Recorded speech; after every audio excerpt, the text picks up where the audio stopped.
अगर आप करेले कीमा के फ़ैन हैं और आपने कहीं तरह की रेसिपी ज़रूर ट्राई की होगी, लेकिन आज की रेसिपी इतनी यूनिक और बिल्कुल डिफरेंट होगी जो कि बड़े-बड़े रेस्टोरेंट में इसी रेसिपी को फ़ॉलो करके बनाते हैं और इतनी मज़ेदार होगी ना कि आप इस गर्मियों में और तमाम सब्जियों भूल के ना करेला कीमा ही बनाएंगे। चलिए जी रेसिपी स्टार्ट करते हैं। बिस्मिल्लाहिर्रहमानिर्रहीम। यहाँ पे सबसे पहले मैंने आधा किलो कीमा लिया। ये फ्रीज़ में रखा हुआ कीमा था इसलिए थोड़ा सा हार्ड है, लेकिन इट्स ओके, आप इस तरह यूज़ कर सकते हैं। ये बिल्कुल सॉफ्ट हो जाएगा जिस प्रोसेस से इसको हम बनाएंगे।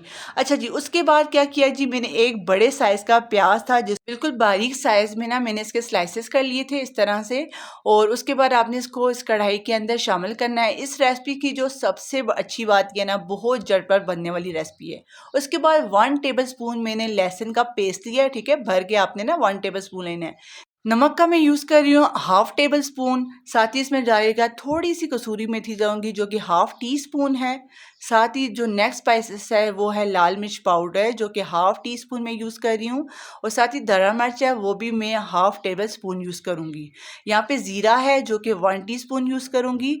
पिसा हुआ गरम मसाला है जो कि हाफ टेबल स्पून में यूज़ करूँगी। साथ ही यहाँ पे मेरे पास खुश धनिया है 1 टेबल स्पून यूज़ करूँगी जो कि पिसा हुआ है। उसके बाद यहाँ पे 3 गिलास भर के मैं पानी का शामिल कर दूंगी। और बस यहाँ तक आपका काम ख़त्म होता है। आपने चूल्हे पे इसको रख देना है, अच्छा सा बॉयल आने देना है और उसको आपने रख के भूल जाना है, यानी मीडियम फ्लेम पे ना इसको रख के आपने छोड़ देना है जब तक अच्छे से प्याज जो इसके अंदर है अच्छे से सॉफ्ट ना हो जाए, कीमा जो है बिल्कुल इलादा ना हो जाए। उस वक्त तक ना आपने इस प्रोसेस को करते रहना है। अच्छा, साथ ही मैंने यहाँ पे लिया था जी करेले। करेले को मैंने इस साइज़ में काट दिया था। अभी यहाँ पे आप देख सकते हैं ना करेले थोड़ा सा इनके अंदर ना पानी है, ठीक है। तो मैंने क्या किया था कि करेलों को धूप में छोड़ दिया था जिसकी वजह से वो अच्छे से ड्राई हो गए। अच्छा, करेलों के बारे में मैं आपको बताती हूँ, जो करेले की जो ऊपर वाली स्किन है वो बिल्कुल रिमूव नहीं की, ना इसके साथ नमक मैंने लगाया, कुछ भी नहीं है इसके अंदर शामिल किया। जस्ट इसको काटा है और अच्छे से धोया है और उसको धूप में रख दूंगी। साथ ही मैंने कीमे को भी रख दिया था, अच्छा सा इसमें बॉयल आया। और यहाँ पे देखिए इसका काफ़ी हद तक पानी जो है वो खुश्क हो गया था। साथ ही प्याज भी जो है ना बहुत ही अच्छे से सॉफ्ट हो गया। इस स्टेज पे आपने क्या करना है कि अच्छे से एक दफ़ा मिक्स करना है। उसके बाद आपने कोई भी मैशर ले लेना है। यहाँ पे मेरे पास पोटैटो मैशर है, आपके पास जो भी अवेलेबल हो आप ले सकते हैं, जिससे आप आराम से ना थोड़ा सा हल्के हाथ से ना इसको थोड़ा सा मैश कर सके। इससे क्या होगा ना, प्याज में अगर कोई थोड़ा सा बड़ा प्याज रह गया ना तो वो भी बिल्कुल सॉफ्ट हो जाएगा और प्याज का इस तरह से ना अच्छा खासा फ्लेवर कीमे के अंदर जाएगा। उसके बाद यहाँ पे 3 अदद मैंने टमाटर लिए थे, फ्रीज टमाटर थे। ऊपर वाली स्किन उतार के अच्छे से मैंने इसको पीस लिया था और इसके अंदर आपने शामिल कर दिया, क्योंकि आपको पता है फ्रीज टमाटर का जो होता है उसका अपना भी पानी होता है। इसको थोड़ा सा ना टाइम लगेगा। और यहाँ पे मैं इसको अच्छे से मिक्स करूँगी और साथ ही इसके अंदर ऐड कर दूँगी कुकिंग ऑयल। यहाँ पे मैं आधा कप कुकिंग ऑयल शामिल करूँगी, ज़्यादा कुकिंग ऑयल शामिल नहीं करूँगी। फिर आपने अच्छे से इसको मिक्स करके दोबारा से कवर करके छोड़ देना है जब तक टमाटर का पानी जो है वो अच्छे से ड्राई नहीं हो जाता। अच्छा, जब तक ये प्रोसेस हो रहा है साथ ही हम अपना नेक्स्ट काम भी कर लेंगे। अब यहाँ पे करेले आप देख सकते हैं कि बिल्कुल इसके अंदर जो पानी है ना ड्राई हो चुका है, कोई भी इसके अंदर पानी नहीं है। पानी बिल्कुल ड्राई करने का मकसद ये है ना कि इसको फ्राई करने में बहुत ही आसानी होगी, बहुत जल्दी फ्राई हो जाएंगे, क्योंकि जो करेलों का पानी है बिल्कुल जो है वो ख़त्म हो चुका है।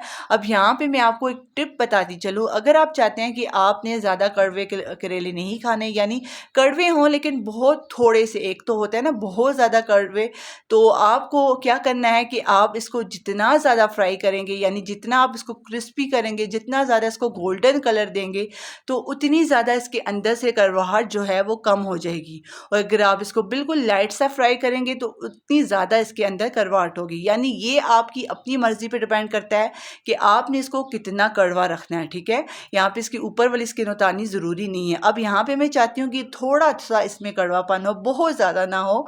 तो इस वजह से यहाँ पे आप देख सकते हैं कि इसको मैंने गोल्डन कर लिया है। अगर मैं इसको और ज़्यादा फ्राई करती ना, फिर क्या होता कि इसके अंदर से काफ़ी ज़्यादा हद तक कड़वापन ख़त्म हो जाता। लेकिन थोड़ा सा कड़वापन मुझे चाहिए था, क्योंकि हमें फील होना चाहिए कि हम करेले कीमा खा रहे हैं। तो इस वजह से इस स्टेज पे इसको मैं निकाल लूँगी किसी भी स्ट्रेनर में, ताकि इसके अंदर जो एक्स्ट्रा ऑयल है ना तो वो रिमूव हो जाए। अच्छा, ये जो करेलों का ऑयल बच जाता है ना, तो इसको आप किसी भी बॉटल में इलादा करके रखें। इसे किसी भी और सालन में यूज़ ना किया करें, बहुत ज़्यादा कड़वा हो जाता है। कोई भी अगर आप और सालन बना रहे हैं, इसको किसी भी बॉटल में रख के ना आप फ्रिज में छोड़ सकते हैं और आराम से जब भी आप करेले बनाए ना तो इस ऑयल को यूज़ कर सकते हैं। अच्छा, यहाँ पे जितने भी करेले थे ना वो मैंने स्ट्रेनर में निकाल लिए थे और 5 मिनट इसी स्ट्रेनर में रहने दिया और उसके बाद मैंने जो हमारे पास कीमा था उसका आप देख सकते हैं कि उस कीमे मसाले का अच्छे से ऑयल जो है वो ऊपर आ चुका है। तो उसके अंदर आपने डायरेक्ट ये करेले ऐड कर देने हैं। अभी ये करेले जो है वो हमने हालांकि बहुत अच्छे से फ्राई किए हैं लेकिन फिर भी ये फुल कुक नहीं है। इसको आप मज़ीद जो है ना वो आधा घंटे के लिए बिल्कुल लो फ्लेम पे आपने छोड़ देना है ताकि और ज़्यादा सॉफ्ट हो जाए। ठीक है, जितने ज़्यादा करेले सॉफ्ट होंगे ना उतने ही ज़्यादा आपको खाने में मज़ा आएगा, आप इंजॉय करेंगे। और ये रेसिपी तो वैसे भी इतनी यूनिक है ना, आप एक दफ़ा फॉलो करेंगे इस रेसिपी को ना आपका रोज़ दिल करेगा कि आप इसी तरीके से बनाएं। एक तो ये तरीका आसान बहुत है, दूसरा सबसे अच्छी बात ये कि मज़ेदार भी है। और इस रेसिपी को अपने फैमिली मेम्बर के साथ आपने ज़रूर शेयर करना है ताकि वो भी इसी तरह मज़ेदार किस्म के करेले कीमा बना के अपने प्यारों को तो इंजॉय करें। और इसके साथ ही आप मुझे ज़रूर कमेंट कीजिएगा किस सिटी से, किस कंट्री से मुझे वॉच करें हैं। मुझे देख के दिल से बहुत ज़्यादा खुशी होती है। अच्छा, यहाँ पे मैंने ना लो फ्लेम पे से आधे घंटे के लिए रख दिया था, जिसके बाद मैंने चेक किया तो करेले बहुत अच्छे से सॉफ्ट हो गए थे। मज़ेदार किस्म का इनका जो फ्लेवर है वो कीमे के साथ मिक्स हो गया था। उसके बाद चूल्हे की फ्लेम आपने बंद करनी है और अपने मुताबिक जैसी आपको प्रेजेंटेशन पसंद है आप इसको प्रेजेंट करें, अपने प्यारे फैमिली मेम्बर को एंजॉय करवाएं। सब बहुत ज़्यादा एंजॉय करेंगे। लेकिन एंड में इसकी खूबसूरती के लिए आपने थोड़ा सा ग्रीन धनिया और हरी मिर्च को ज़रूर ऊपर ऐड करना है। इससे इसकी खूबसूरती में चार चांद लग जाएंगे। और मज़ेदार सी रोटी बनाएं गरम गरम, उसके साथ एंजॉय करें और अपना बहुत सारा ख्याल रखिएगा, दुआ में याद रखिएगा। मिलते हैं इसी तरह मज़ेदार सी रेसिपी के ज़बरदस्त सी रेसिपी के साथ। अल्लाह हाफिज़।